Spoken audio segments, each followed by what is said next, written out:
Good morning and welcome to the Morning Minute. In today's episode, I am explaining how to make estimated tax payments. One challenge that self-employed people often run into is making sure that they are accurately tracking and remitting their taxes throughout the year. Despite self-employment being a very rewarding experience, offering the opportunity to control your own time, pursue ambitions, goals, and provide employment opportunities for others, it can also bring a lot of challenges. Learning how to make estimated tax payments can make one of those challenges much more manageable and help you stay on top of your taxes. Even though we file our tax returns once per year, we are technically required to pay taxes on our income throughout the entire year. For employees, this is accomplished through the withholding taxes that their employers remit on their behalf. But for self-employed people, it's necessary to estimate and remit your own tax payments. Technically, anybody who expects to owe at least $1,000 in taxes by the time they file their annual tax return from sources that are not already subject to withholding tax is required to make estimated tax payments throughout the year. Examples of income sources that are not subject to withholding taxes include interest, dividends, and taxable alimony payments. Now, if you find that you are required to make estimated tax payments, it is very important that you do so. Otherwise, you risk being hit with a large tax bill all at once. After you file your tax return, most people could not afford paying the entire year's tax liability all at once, and being forced to do so could even push them into debt or bankruptcy. To avoid this, the government requires all self-employed people to estimate and remit their own tax payments throughout the year. Thankfully, the government provides resources and guidelines to walk you through the process. The first step in making estimated tax payments is to calculate what you owe. The reason why it is an estimated tax payment is because you do not know exactly what your tax bill will be by the end of the year. After all, your income could rise or fall during the remainder of the year.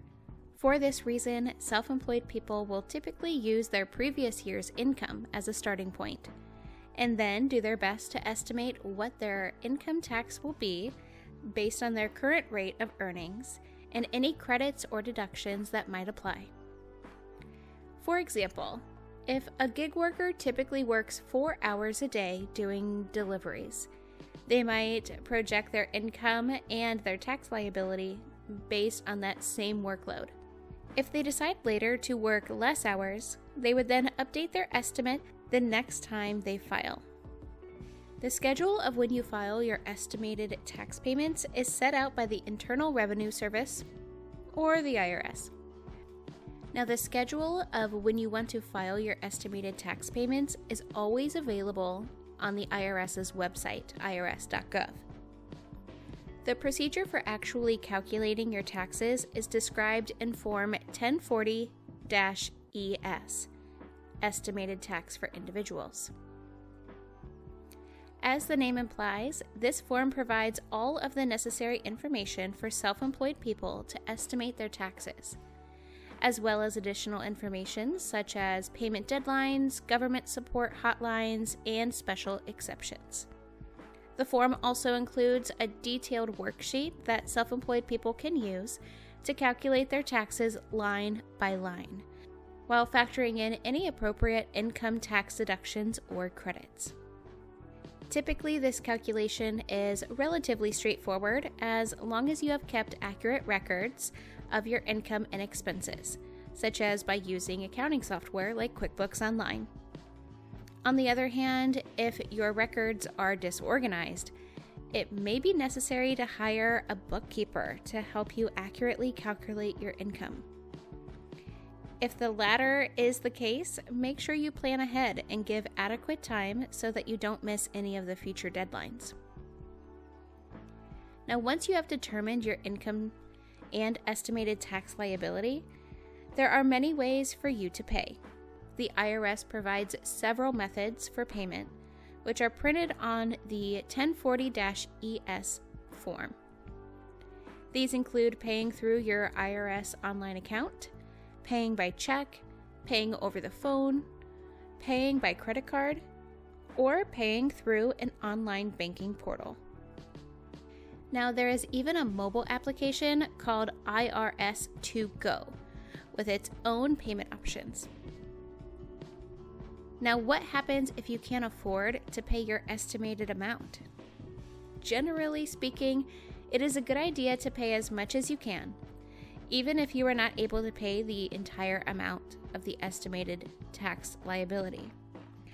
Now, after all, you want to avoid a situation where you are required to pay a large lump sum.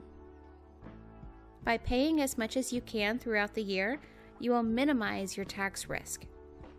If unfortunately you do find yourself struggling to meet your IRS tax payments, it is possible to request support from the IRS in the form of a payment plan, an extension to your payment deadline, or even a full or partial forgiveness of your taxes owed. Although there is no guarantee that the IRS would agree to any of these requests, having a history of proactive and consistent payments will make it easier for the IRS to consider doing so. In addition to staying on top of your estimated tax payments, there are also other financial commitments for which self-employed people should consider planning ahead.